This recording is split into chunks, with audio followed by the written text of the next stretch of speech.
Hello दोस्तों, आप सभी का मेरे YouTube चैनल इलेक्ट्रिकल ज्ञान वाईटी पर स्वागत है।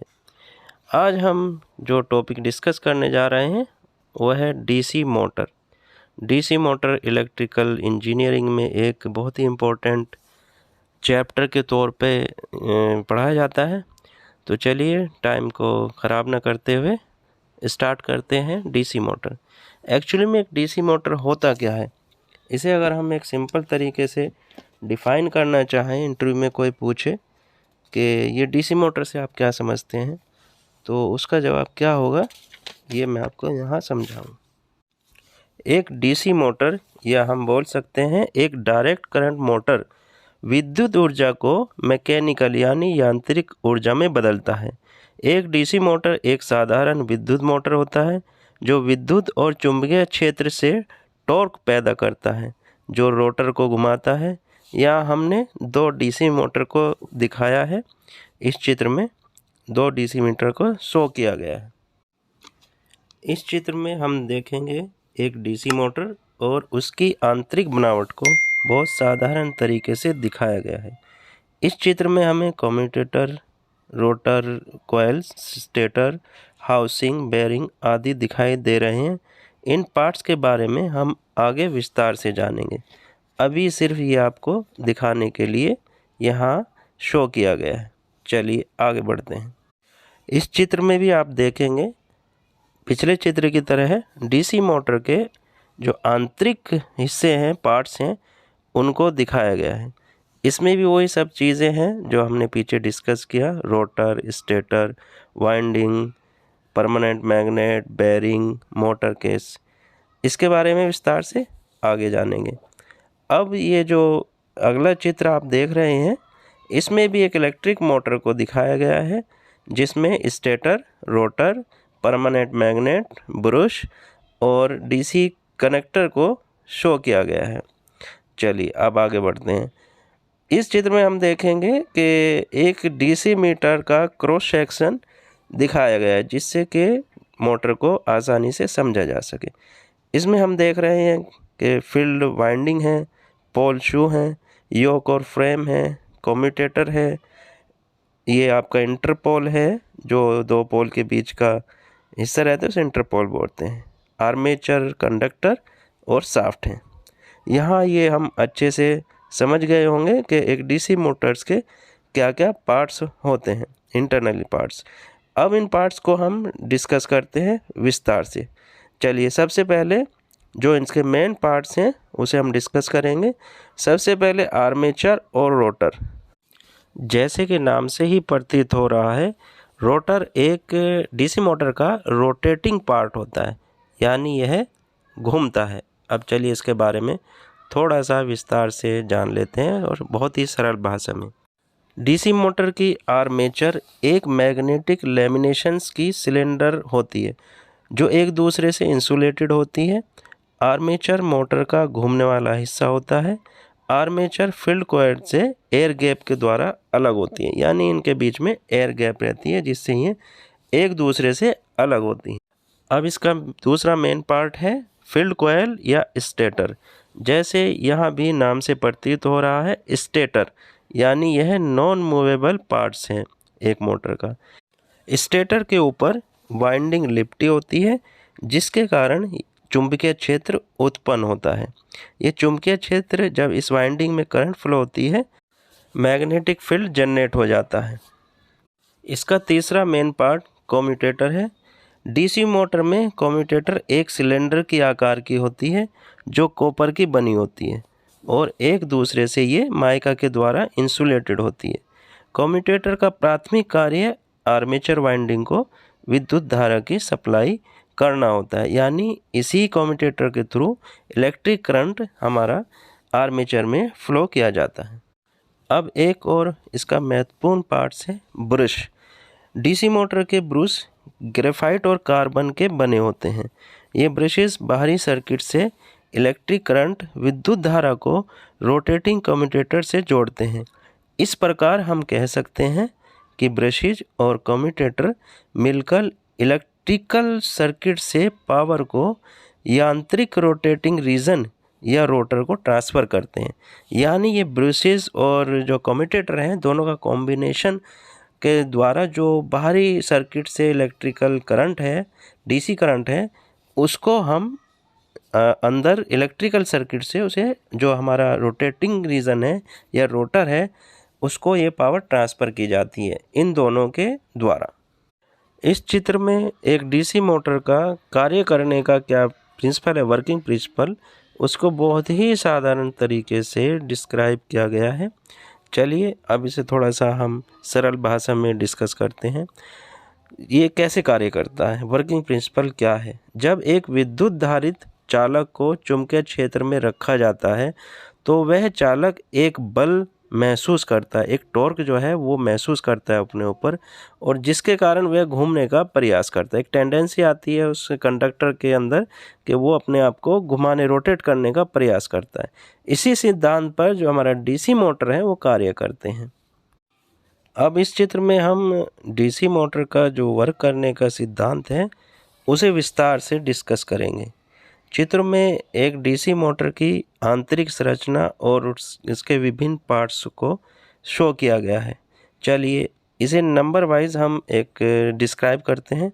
सबसे पहले जब हम डीसी पावर सप्लाई चालू करते हैं यानी डीसी सप्लाई का स्विच ऑन करते हैं तो विद्युत धारा, इलेक्ट्रिक करंट ब्रशेस के द्वारा कॉइल्स में प्रवाहित होती है।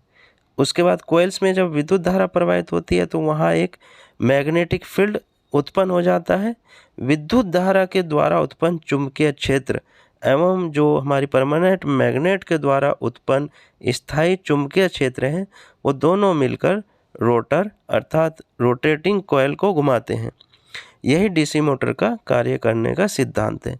यानी एक जो परमानेंट मैग्नेट पहले से है जिसका मैग्नेटिक फील्ड वहाँ ऑलरेडी अवेलेबल रहता है और दूसरा मैग्नेटिक फील्ड हम वहाँ करंट को फ्लो करके और जनरेट करते हैं। इन दोनों मैग्नेटिक फील्ड के कारण एक टॉर्क प्रोड्यूस हो जाता है जो रोटर या हमारी रोटेटिंग कॉइल को घुमाता है।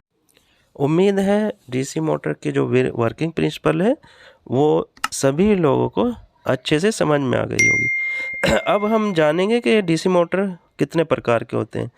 मेनली जो हमारे डीसी मोटर्स हैं वो 4 तरह के होते हैं: series motor, shunt motor, compound motor और परमानेंट मैग्नेट मोटर। मेनली 4 ही इसके प्रकार हैं जो मैंने अभी आपको डिस्कस किए। इस चित्र में 2 चित्र शो किए गए हैं। एक में ब्रशलेस डीसी मोटर शो किया गया है यानी इसमें ब्रश यूज़ नहीं किए गए हैं, और दूसरा जो हमारा फिगर है उसमें ब्रश डीसी मोटर है जिसमें हमने ब्रश यूज़ किए हैं। इलेक्ट्रिक करंट को कनेक्ट करने के लिए डीसी मोटर से हमने यहाँ ब्रशेस का यूज़ किया है। मेनली यही इसमें दिखाया गया है। अब हम डीसी मोटर के एप्लीकेशंस और एडवांटेजेस को यहाँ डिस्कस करेंगे। चलिए सबसे पहले शंट मोटर। शंट मोटर में स्पीड इसकी एक समान रहती है यानी ओवरऑल स्पीड इसकी सेम रहेगी, स्पीड में कोई चेंज नहीं होता है। और इसका जो स्टार्टिंग टॉर्क है यानी स्टार्टिंग में इसका जो टॉर्क रहता है वो मीडियम रहता है। अब इसके एप्लीकेशंस कहाँ कहाँ ये यूज़ किया जाता है, जैसे हमारे घर में ब्लोअर्स और फैंस हैं उनमें यूज़ किया जाता है। सेंट्रीफ्यूगल मशीन्स हैं, पंप हैं, लेथ मशीन्स टूल्स जितने भी हैं जिसमें हमें एक कांस्टेंट स्पीड, एक समान स्पीड की ज़रूरत होती है, वहाँ शंट मोटर का यूज़ किया जाता है। दूसरे नंबर पे सीरीज़ मोटर आता है। सीरीज़ मोटर में इस नो लोड कंडीशन बहुत ही ख़तरनाक होती है। ख़तरनाक मीन्स अगर नो लोड इसे हम ऑपरेट करेंगे तो स्पीड कंट्रोल से बाहर भी हो सकती है यानी नॉन कंट्रोलेबल स्पीड हो जाती है। इसकी स्पीड को कंट्रोल किया जा सकता है, वेरिएबल स्पीड में अवेलेबल है, लेकिन नो लोड कंडीशन में इसे यूज़ करना थोड़ा सा डिफ़िकल्ट होता है। इसका जो स्टार्टिंग टॉर्क है वो बहुत हाई होता है। इसका जो यूज़ है हम कहाँ कहाँ यूज़ करते हैं, क्रेन्स में, एलिवेटर्स में, ट्रॉलीज़, कन्वेयर्स, इलेक्ट्रिक लोकोमोटिव्स, इन सब चीज़ों में मेनली इसका यूज़ किया जाता है। तीसरे नंबर पे हमारा आता है कम्युलेटिव कंपाउंड। इस तरह के डीसी मोटर में जो हमारी सीरीज़ मोटर में जो डिसएडवांटेज था no load condition is dangerous, इस केस में नो लोड कंडीशन अलाउड होती है, यानी इसमें वो इतनी डेंजरस नहीं होती। इसका हाई जो टॉर्क होता है स्टार्टिंग, वो बहुत हाई होता है। इसका हम जो इस्तेमाल करते हैं, इसके जो एप्लीकेशंस हैं, जैसे rolling mills, punches, shears, heavy planers, elevators, इन सब चीज़ों में हमारा कम्युलेटिव कंपाउंड डीसी मोटर को यूज़ किया जाता है। चौथा जो हमारा डीसी मोटर है, डिफरेंशियल कंपाउंड मोटर। इसका यूज़ हम मेनली इसका यूज़ कहीं प्रैक्टिकल इलेक्ट्रिकल एप्लीकेशंस में इसका यूज़ कहीं किया नहीं जाता है, ये सूटेबल नहीं है, क्योंकि जैसे जैसे लोड बढ़ाया जाता है वैसे वैसे इसकी स्पीड बढ़ जाती है, इसलिए इसका इस्तेमाल नहीं किया जाता।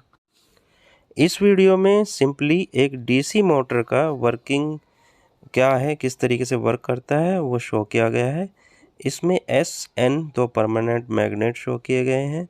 बीच में आप रोटर देख रहे हैं जिस पे वाइंडिंग है, और ब्रशेस के द्वारा इस पे इलेक्ट्रिक करंट फ्लो किया जाता है, जिससे मैग्नेटिक फील्ड जनरेट होता है और ये रोटर अपने स्थान पे घूमने लगता है।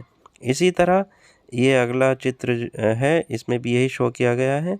स्टेटर है, ब्रश है, कम्यूटेटर है, कोयल्स हैं, 2 परमानेंट मैग्नेट है, साउथ नॉर्थ पोल, और ये यहाँ शो किया गया है कि कैसे इलेक्ट्रिक करंट फ्लो की जाती है, डीसी करंट, और उसके थ्रू फिर यहाँ इलेक्ट्रिक करंट के थ्रू एक मैग्नेटिक फील्ड जनरेट होता है, जिससे ये रोटर घूमने लगता है।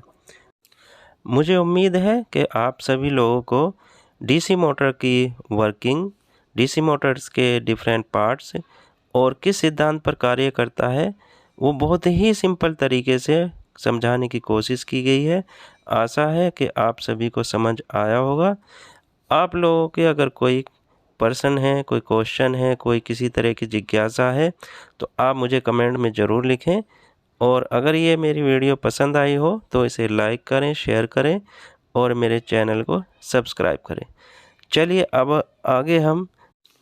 चलिए अब कुछ सवाल जवाब यहाँ डिस्कस कर लिए जाते हैं, जो बहुत ही इम्पोर्टेंट है और अक्सर इंटरव्यू में पूछ लिए जाते हैं। सबसे पहला क्वेश्चन जो सबसे पहले मन में आता है, क्या एक डीसी मोटर को हम एसी सप्लाई से यानी अल्टरनेटिंग करंट की सहायता से भी चला सकते हैं? इसका जवाब है हाँ। जो हमारा डीसी सीरीज़ मोटर है, अगर उस पर single phase AC supply apply किया जाए तो डीसी मोटर कार्य करने लगता है। ये इसलिए होता है, ये उस टॉर्क के कारण संभव होता है जो आर्मेचर और फील्ड करंट के वेरी करने के हिसाब से जनरेट होता है। इसलिए हम कह सकते हैं कि जो हमारा पॉजिटिव एवरेज टॉर्क है, वो इस मोटर को रनिंग कंडीशन में ले आता है। अब दूसरा सवाल जो अक्सर पूछ लिया जाता है कि यूनिवर्सल मोटर किसे कहते हैं? इसका जवाब है कि यूनिवर्सल मोटर एक स्पेशल टाइप का मोटर होता है जो डीसी के साथ साथ सिंगल फेस एसी सप्लाई पर भी कार्य करता है, उसे यूनिवर्सल मोटर कहते हैं। अब एक सवाल आता है कि डीसी मोटर को हम एसी मोटर से ज़्यादा क्यों प्रेफर करते हैं, क्या कारण है? उसके जो मेन रीज़न्स हैं वो यहाँ डिस्कस करेंगे। सबसे पहला, अगर आपको प्रिसाइज कंट्रोल की ज़रूरत है तो डीसी मोटर एक वाइड प्रिसाइज कंट्रोल ऑफ़र करता है, यानी आप बहुत ही बारीकी के साथ इसे कंट्रोल कर सकते हैं। इसी कारण इंडस्ट्रियल या मशीनरी जितनी भी होती हैं जहां हाई प्रिसीजन की रिक्वायरमेंट है, वहां हम एसी की जगह डीसी मोटर यूज़ करते हैं। दूसरा, डीसी मोटर जो रेस्पॉन्स कैरेक्टरिस्टिक है वो बहुत ही अच्छी रहती है जब हम मोटर को अगर स्टार्ट कर रहे हैं, स्टॉप कर रहे हैं या रिवर्स कर रहे हैं, तो इसकी जो रेस्पॉन्स कैरेक्टरिस्टिक्स है वो एसी मोटर की अपेक्षा बहुत ही अच्छी है। इस कारण से भी हम डीसी मोटर को प्रेफर करते हैं। आजकल इलेक्ट्रिक व्हीकल यूज़ हो रहे हैं, तो इलेक्ट्रिक व्हीकल में जो हमारी एनर्जी है वो डीसी के रूप में सेव रहती है बैटरी में, तो इसीलिए हम इलेक्ट्रिकल व्हीकल्स में डीसी मोटर को यूज़ करते हैं, जिसके कारण डीसी मोटर कंपेटेबल होते हैं, छोटे रहते हैं। और चौथा प्रश्न है कि डीसी मोटर को कब इन्वेंट किया गया? सन 1886 में विलियम स्टर्जियन एक साइंटिस्ट हुए हैं, उनके द्वारा डीसी मोटर को बनाया गया था। 5वां क्वेश्चन बनता है कि हमारे जो डीसी सीलिंग फैंस है वो बेटर क्यों समझे जाते हैं एसी सीलिंग फैंस के अपेक्षा। उसमें सबसे पहला रीज़न है, जो एसी फैन है उसमें जो पावर रिक्वायरमेंट है वो अगर 100% यूज़ कर रहे हैं तो डीसी मोटर उसकी 70% पावर ही यूज़ करता है। नंबर 2, डीसी मोटर के जो फ़ैन हैं वो नॉइज़ बहुत कम करते हैं, बहुत कम नॉइज़ी होते हैं। एसी सीलिंग फैंस काफ़ी नॉइज़ी मिलते हैं। डीसी मोटर फ़ैन में एक जो हमने पहले भी डिस्कस किया, इसमें बहुत स्पीड को हम वेरी कर सकते हैं और बहुत ही वाइड रेंज में हमें एक स्पीड कंट्रोल मिल जाता है जो हमें एसी फैंस में नहीं मिल पाता है। इन्हीं वजह से हम सीलिंग फ़ैन में DC ceiling fan AC ceiling fan से बेटर समझे जाते हैं। चलिए अब अपने ज्ञान की थोड़ी सी परीक्षा ली जाए। आगे डीसी मोटर से संबंधित कुछ बेसिक प्रश्न और उनके उत्तर बहुविकल्पीय अवस्था में दिए गए हैं। आप इनके उत्तर कमेंट करके ज़रूर बताएं। सही उत्तर देने वाले को एक डीसी मोटर उपहार स्वरूप दिया जाएगा।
Wow.